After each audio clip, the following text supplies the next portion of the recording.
meyakini Nabi Isa akan turun satu waktu gitu ya. Nah kalau Islam, Nabi Muhammad SAW merincikan sangat detail.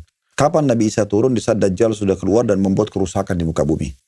Beliau membuat kerusakan kurang lebih 40 hari. Hari pertamanya seperti setahun, hari kedua seperti sebulan, hari ketiga seperti sepekan, dan sisa harinya seperti hari-hari kalian.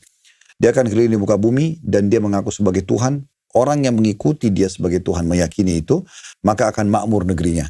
Orang yang memungkiri ketuhanannya, maka akan peceklik dan akan susah hidupnya. Lalu Nabi SAW mengingatkan, ingatlah Tuhan kalian tidak buta, sementara Dajjal buta mata kanannya. Dan di dahinya, semua orang beriman bisa membaca tulisan kafara atau kufur. Nah ini Dajjal sendiri. Maka Dajjal buat kerusakan, terus saja dia membuat kerusakan di muka bumi. Ceritanya cukup panjang, ringkas cerita adalah, dia sampai menuju ke Palestina di sebuah kota namanya Babulut. Babulut ini sekarang ada. Kemarin Alhamdulillah saya 3 bulan yang lalu sempat ke Aqsa. Dan kami sempat jalan melihat di kota Babulut itu. Cuma saya belum masuk ke dalam. Nah di sana nanti Dajjal akan datang. Kemudian diikutin oleh pengikut-pengikutnya yang setia dengan dia. Nah di saat Dajjal sudah di sana, keluarlah dari Madinah, dari kota Madinah, seorang dari keturunan Nabi Muhammad SAW. Beliau mengatakan namanya seperti namaku. Nama Nabi Muhammad SAW Muhammad bin Abdullah. Sama.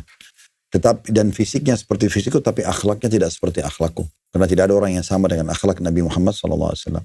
Beliau keluar dari Madinah menuju ke Mekah diikuti dengan 300 orang yang membaiat beliau, mengangkat beliau sebagai pemimpin. Lalu beliau menuju ke negeri Syam. Pada saat tiba di negeri Syam, tepatnya di kota Damaskus, di Masjid Menara Putih, dan beliau akan sholat bersama jemaahnya. Di situlah Nabi Isa pertama kali turun, alaihissalam. Dan beliau turun dengan memegang memegang sayap malaikat, dan orang-orang pada saat itu menyaksikan. Waktu Nabi Isa AS turun, masuk dan sholat bersama-sama pada saat itu. Lalu dengan kejadian setelah itu Nabi Isa jadi pemimpin, lalu membawa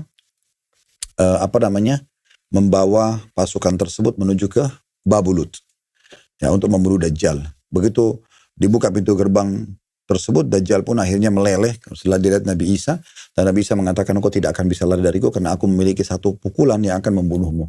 Maka dibunuhlah Dajjal di tangan Nabi Isa alaihissalam. Setelah itu tersebar kemakmuran di muka bumi. Setelah itu Allah keluar. Tentu di situ di antara kemakmuran-makmuran itu adalah tidak ada lagi penyembahan berhala. Semuanya kembali kepada ibadah kepada Allah dan tauhid. Nah seterusnya nanti itu akan ada lanjut kisahnya. Tapi di masa beliau waktu belum diangkat dari langit, ada kejadian-kejadian juga yang perlu dijelaskan tentang masalah turunnya makanan dari surga. Itu yang Allah jelaskan dalam Al-Quran. Dan itu dirincikan sekali ayatnya sampai nama surahnya Al-Maidah. Nah turunnya itu karena pengikut-pengikut Nabi Isa setelah mereka menang di satu peperangan,